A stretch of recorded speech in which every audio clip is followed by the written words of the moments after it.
ancient books it's written that a warrior will draw a burning sword from the fire. And that sword shall be Lightbringer.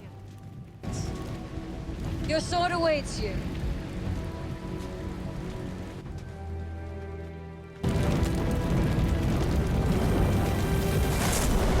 To you we offer up this girl, that you may cleanse her with your fire, and that its light may lead our way. You are the son of fire. I am sworn to serve you. Then serve me. When I return, you will understand. You will receive what is yours by right.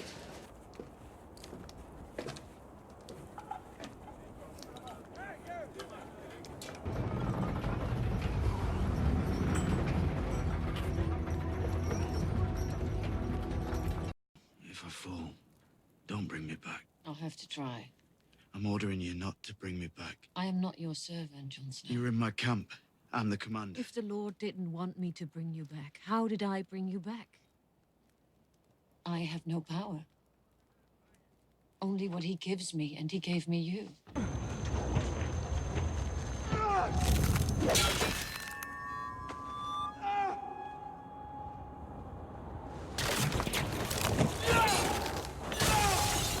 Cannot give you back your homes or restore your dead to life. But perhaps I can give you justice in the name of our king.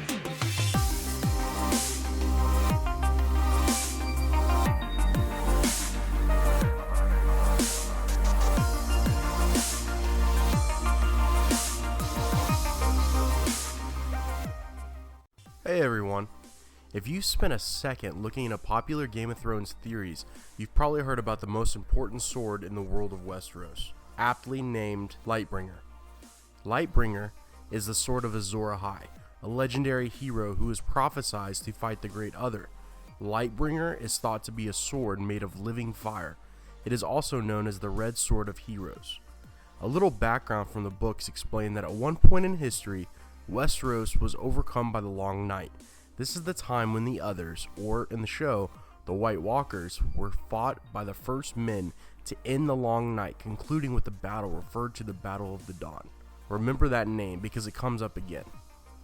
To fight the darkness, Azor Ahai needed to forge a hero's sword. He labored for 30 days and 30 nights until it was done.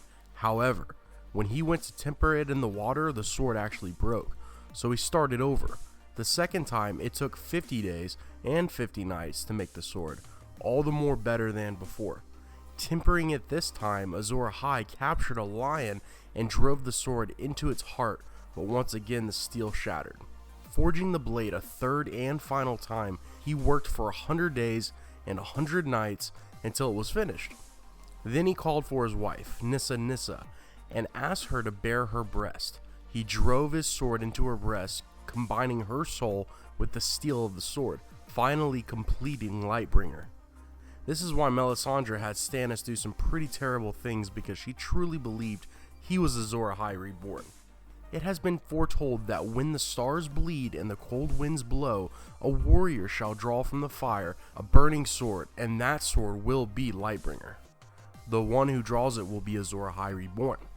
With the new War for the Dawn quickly approaching, Lightbringer is pretty important and necessary to decipher who the true Azor Ahai is. For a super long time, Melisandre assured Stannis Baratheon that he was the reborn hero, but in A Dance with Dragons, George R.R. Martin makes it clear that Melisandre is almost positively mistaken about that premise. She keeps asking the Lord of Light to show her Azor Ahai, expecting for him to show her Stannis, but instead he keeps showing her someone else entirely, Jon Snow.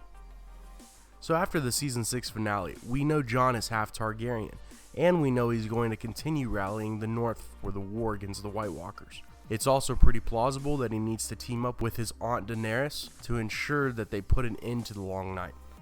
With that being said, some people believe Jon's sword Longclaw is Lightbringer. After all, we know from Sam's research that Dragonsteel is just as capable of killing White Walkers as Dragonglass, and it is highly likely that the Dragonsteel and the Valyrian Steel are pretty much the same. Valyrian Steel swords are going to be critical in fighting off the White Walkers when they come south. Sam just stole his father's Valyrian Steel sword before heading to the Citadel, Sam will also definitely be reading up on how to create more dragon glass as well for the Army of the Dead threat. But all in all, I do not think that Longclaw is Lightbringer. If Jon Snow is indeed Azor Ahai, he may acquire another sword, and that one will be Lightbringer. So we now know of Lightbringer's prophetic history. It's also theorized by many that the sword isn't necessarily a sword, but it could actually be a location, could be a group of people, or even an individual person. But the one theory that I think is most correct is Lightbringer is the ancestral family sword of House Dane in Dorne. Remember when I said not to forget the Battle of the Dawn? Well, it just so happens the Dane family's sword is named Dawn. Now, House Dane is a very, very old family, ancient even, being descended from the first man, and every great sword needs a good name, right? But why name it Dawn? What is the association? Let's think about it. Is it named after the conclusion of the Long Night? Also, the bearer of the sword within the Dane family has to earn the right to carry it. That person is also known as the Sword of Mourning. And Dawn makes it into the story at the Tower of Joy. The story of what happened there is probably the most important one of the entire Song of Ice and Fire series. And we just broke the surface of what truly took place. Ned Stark and Howland Reed arrive there searching for Lyanna Stark along with a few of their comrades when they run into Sir Arthur Dayne, whom was widely known as one of the most chivalrous men living and known as the Sword of Mourning because he carried the sword Dawn. Long story short, Ned's group fights with Arthur Dayne, and the only survivors are Ned Stark and Howland Reed. Dayne is killed and Dawn is supposedly picked up by the Honorable Eddard Stark, who presumably passes through Starfall before returning to Winterfell to return the sword to House Dayne. I would like to take a second to read what the World of Ice and Fire says about Dawn. The Danes of Starfall are one of the most ancient houses in the Seven Kingdoms, though their family largely rests on their ancestral sword called Dawn, and the men who wielded it. Its origins are lost to legend, but it seems likely that the Danes have carried it for thousands of years. Those who have had the honor of examining it says it looks like no Valyrian steel they know, being pale as milk glass, but in all other respects it seems to share the properties of Valyrian blades, being incredibly strong and sharp. Though many houses have their heirloom swords, they mostly pass the blades down from lord to lord. Some, such as the Corbrays have done, may lend the blade to a son or brother for his lifetime, only to have it returned to the lord. But that is not the way of House Dane. The wielder of Dawn is always given the title of Sword of the Morning, and only a knight of House Dane who is deemed worthy can carry it. For this reason, the Swords of Mourning are all famous throughout the Seven Kingdoms. There are boys who secretly dream of being a son of Starfall, so they might claim the storied sword and its title. Most famous of all was Sir Arthur Dayne, the deadliest of King Aerys II's Kingsguard, who defeated the Kingswood Brotherhood and won renown in every tourney and melee. He died nobly with his sworn brothers at the end of Robert's Rebellion, after Lord Eddard Stark was said to have killed him in single combat. Lord Stark then returned Dawn to Starfall and to Sir Arthur's kin as a sign of respect. I wanted to read this because it shows that something about this blade is very significant. I really feel like George R.R. Martin is once again spelling something out in plain text. There is various ideas of what Lightbringer is and if it is in fact a sword. The show has obviously gone in different directions due to limited space to put book material. Some things have to escalate quickly to get through the story.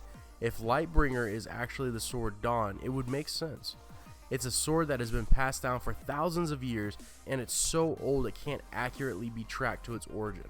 The sword was only wielded by the most skilled of knights from House Dane, and with Jon Snow being the king in the north and arguably the truest heir to the throne, it would be amazing if he comes across the sword and uses it to defeat the White Walkers. Remember, if we see in the show that someone finds an ancient sword, don't forget to look closely and see if it is Dawn. We got to see what it looked like in the Tower of Joy flashbacks in Season 6, so use that to compare. Anyways guys, let me know what you think about Lightbringer and the sword Dawn. Thanks for watching, and see you soon.